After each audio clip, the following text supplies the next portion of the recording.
Hello အားလုံးပဲမင်္ဂလာပါရှင်လုံးဝမှာအခြေဒီဇိုင်းအကိတ်ဒီဇိုင်းကြီးတွေကိုကြိုက်တဲ့ကိုမမတို့အတွက်အခြေဒီဇိုင်းအကိတ်ဒီဇိုင်းကြီးတွေဆင်ထားပေးပါတယ်ရှင်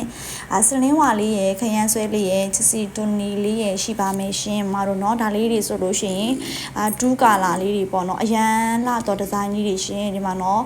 ဘောစီမဒီဇိုင်းကြီးတွေဝေးရမယ် handmade brain တဲ့အတိုင်းလို့ထွင်မရတဲ့အထည်ကြီးတွေပါရှင်ဒါလေးတွေဆိုလို့ရှိရင်ခရမ်းဆွဲလေးရဲ့သူကကြတော့ချစ်စီလေးရဲ့2မျိုးရှိမှာပေါ့เนาะကြောက်ရောင်လေးကတော့ဒါလေးတွေဆိုလို့ရှိရင်မီဘန်ဒီဇိုင်းလေးတွေရှင်မတို့မီဘန်ဒီဇိုင်းလေးအရန်လှပါတယ်ဒီမှာเนาะဒါလေးတွေလည်း2 color အထည်တွားကြတော့ချက်စီလေးရဲ့စလင်းဝါရဲ့ခရမ်းဆွဲရှိမယ်ဒီဒီဇိုင်းလေးတွေဒါရစိတ်နှစ်ထပ်လေးပေါ့เนาะဒီဟာလေးဆိုလည်းအရန်လှရင်ဒါလေးဆိုလည်းဒီဇိုင်းအစမ်းလေးတွေပဲဒီရဟာကြတော့တွားကြတော့ငွေရောင်လေးပေါ့เนาะမမတို့ Brazilian ကုန်တင်လေးနဲ့လာမယ်ရှင်2 color တော့မဟုတ်ဘူးဒါဆိုလို့ရှိရင်ခုမှဒီဒီဇိုင်းအသစ်ထွက်ထားတဲ့ဒီဇိုင်းလေးတွေပါရှင်အသစ်ဒီဇိုင်းလေးတွေတွားကြတော့ဆလင်းဝါနဲ့ခရမ်းဆွဲပဲရှိမယ်เนาะဆလင်းဝါနဲ့ခရမ်းဆွဲပဲရှိပါမယ်ရှင်ဒါလေးတွေကကြတော့လေ2 color လေးပါဒါလေးက2 color မဟုတ်သူကလည်းငွေရောင်လေးနဲ့ပဲရှင်ဒီလိုငွေရောင်လေးနဲ့လာပါမယ်เนาะ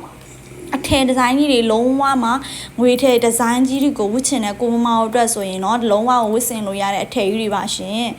ဒါလေးတွေကကြတော့ဒီထိတ်ဆုံးကဟာလေးဆိုတခုကိုညီမလေးတွေကို8000ကျပ်နဲ့ရောင်းပေးမယ်เนาะဒီအောက်ကဟာလေးတွေကကြိုက်တာကိုယူ9000ကျပ်နဲ့ပဲရောင်းချပေးပါမယ်ရှင်မတို့အရန်တန်တော်ဈေးလေးတဘာဝတင်းထက်စစ်တင်တဲ့ကိုခက်လုပ်ထားတဲ့ရိုးရီယာစပြက်ပရင်ထည်တွေပါရှင်ဒါလေးတွေကြိုက်နေတက်လို့မှကျင်းနေဆိုရင်ညီမလေးရဲ့ TikTok CB Viber ဖုန်းနံပါတ်ကိုလည်းဆက်သွယ်မှာယူလို့ရပါတယ်ရှင်